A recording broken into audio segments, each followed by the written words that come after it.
वहां पर शिक्षा, स्वास्थ्य और रोजगार की व्यवस्थाएं नहीं है। उसको लेकर वहां पर कई तरह की योजनाएं जो धरातल पर चलाई जा रही है, जिसमें महावाड़ी योजना भी है, हॉस्टल की योजनाएं भी है, जिससे गरीब बच्चा प्रतिभावान है वो उभर कर आगे आए, सामने आए। लेकिन आज ये जनजाति योजना है जो भ्रष्टाचार के भेंट चढ़ चुका है और हमसे 4 बीजेपी के विधायक हैं, ये आज आपके सामने सारे प्रमाण लेकर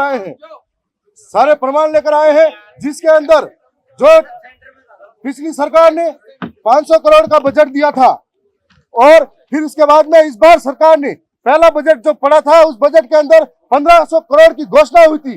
1500 करोड़ की घोषणा के बाद में हमें एक आस जगी थी कि दक्षिणी राजस्थान के आदिवासियों के पास में इस धरातली योजनाएं लागू होगी ताकि वहां का मूल जीवन बेहतर होगा, लेकिन ऐसा संभव नहीं हुआ और 600 करोड़ के आसपास का बजट अभी तक उन्होंने बताया कि ये कागजों में आ चुका है, लेकिन अभी तक 800 करोड़ का बजट आया नहीं। 19 तारीख के दिन में फिर से बजट पड़ा गया और 1750 करोड़ की बात की गई।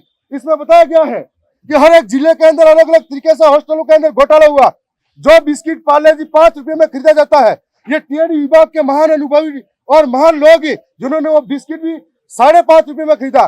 जो कोलगेट 20 रुपए में खरीदा जाता है, वो कोलगेट उन्होंने 24 रुपए में खरीदा। ऐसे ही दाल, चीनी और दूध हर एक में घोटाला हुआ। उन्होंने गरीबों का निवाला तक छीन लिया। मैं इस सरकार और इसकी सरकार निर्दयता से भ्रष्टाचार कर रही है, इन भ्रष्टाचार को खोल रहे हैं।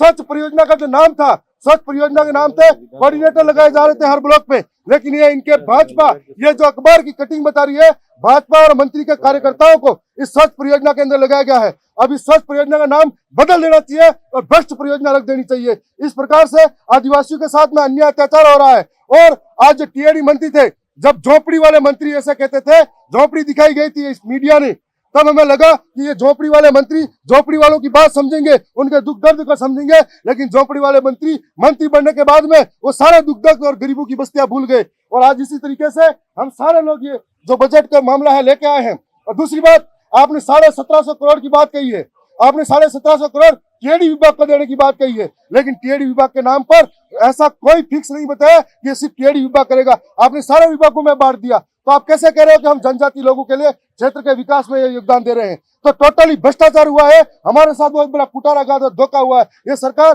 चलावा कर रही है और इस सरकार से इन सारे सबूतों के माध्यम से लग रहा है कि सरकार आदिवासियों के हित नहीं चाहती, सरकार आदिवासियों के अंदर घोटाला चाहती है। और एक डूंगरपुर जिले के अंदर सामान खरीदा है उपभोक्ता भंडार से, वो अलग रेट में खरीदा, प्रतापगढ़ उपभोक्ता भंडार में अलग रेट से खरीदा। और जो उपभोक्ता है उनके अगर दूसरे लोग उनके घरों में अगर सामान लेने जा रहा है दुकान पे, वो अलग रेट से खरीदा जा रहा है। तो ये ऐसा हो रहा है जैसे डूंगरपुर, प्रतापगढ़, बांसवाड़ा, इन उपभोक्ताओं में भी ऐसा लग रहा है कोई अलग अलग देशों के उपभोक्ता भंडार बैठे हुए हो। तो इस तरीके का भ्रष्टाचार हुआ है, जो आज हम लोग जो टीएडी विभाग, जनजाति क्षेत्रीय विभाग की मांग संख्या पे बोलने का अवसर मिलेगा, तो हम लोग इस भ्रष्टाचार का खुलासा सबके सामने करने जा रहे हैं।